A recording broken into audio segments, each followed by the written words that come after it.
Sleep is essential to our overall immunity and well-being, so disruptive sleep can affect personal health, family life, and work. When you don't get optimal sleep, it can hold you back from feeling energized, productive, and healthy. Here to talk about sleep health is Resmed Chief Medical Officer and sleep expert, Dr. Carlos Nunez. Welcome, Dr. Nunez.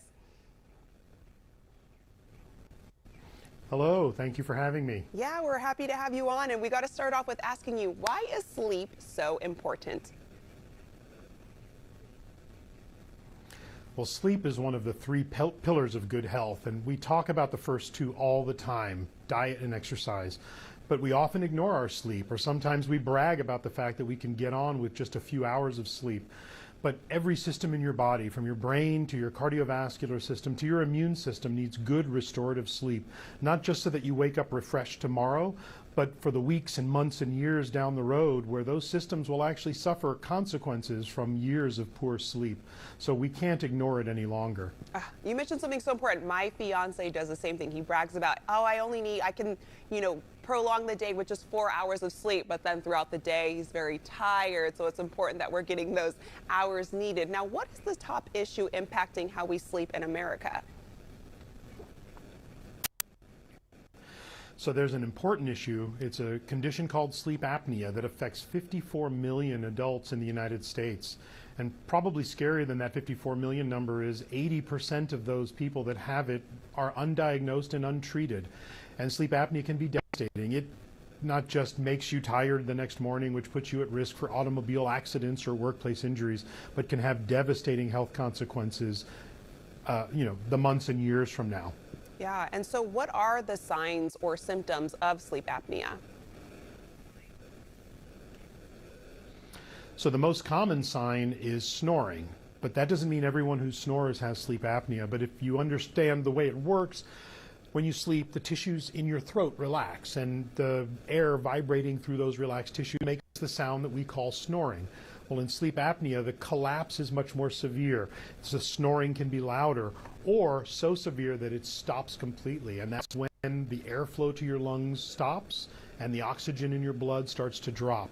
Your brain literally believes that you're being suffocated, that you're dying. And so it will send an alert signal through your entire body, wake up and take a deep breath.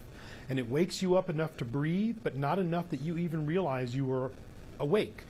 And in sleep apnea, that happens 10, 50, 100 times an hour, every hour that you sleep, every night that you sleep. So you wake up tomorrow, you're not rested, you may have severe headaches in the morning. Some people wake up drenched in sweat. Your bed partner may report that it sounds like you snore really loud, or you stop breathing or choke during your sleep. Any of those things, if they sound familiar, then you should definitely talk to your doctor. You may be at risk, or you may have sleep apnea. And if someone does have sleep apnea, how can it be treated? So the gold standard for treating sleep apnea is and continues to be what we call CPAP. It stands for continuous positive airway pressure. And a device like this one here in front of me is a CPAP device. Now, CPAP, people think about CPAP differently than the reality. This is not your grandfather's CPAP device. This is a Resmed Air Sense 11, the newest, most modern, most technologically advanced device on the market. It's not even been available but 2 weeks. It's sleek, beautiful, quiet, all of those great things, but more importantly, it's connected to the cloud, so your physician can monitor your care from afar. You can download an app that connects to the device and monitor your own care. And there are published studies that show that patients who have a connected CPAP device who monitor their care are more adherent to CPAP therapy than the average American adheres to medication therapy. So you're more likely to sleep with this every night than you are to take a pill for your blood pressure.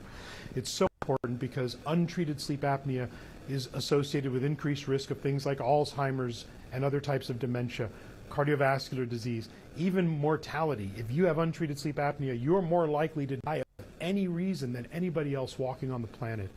If you're curious, like I said, talk to your doctor, but if you just want information, there's a great website, sleepforbettertomorrow.com.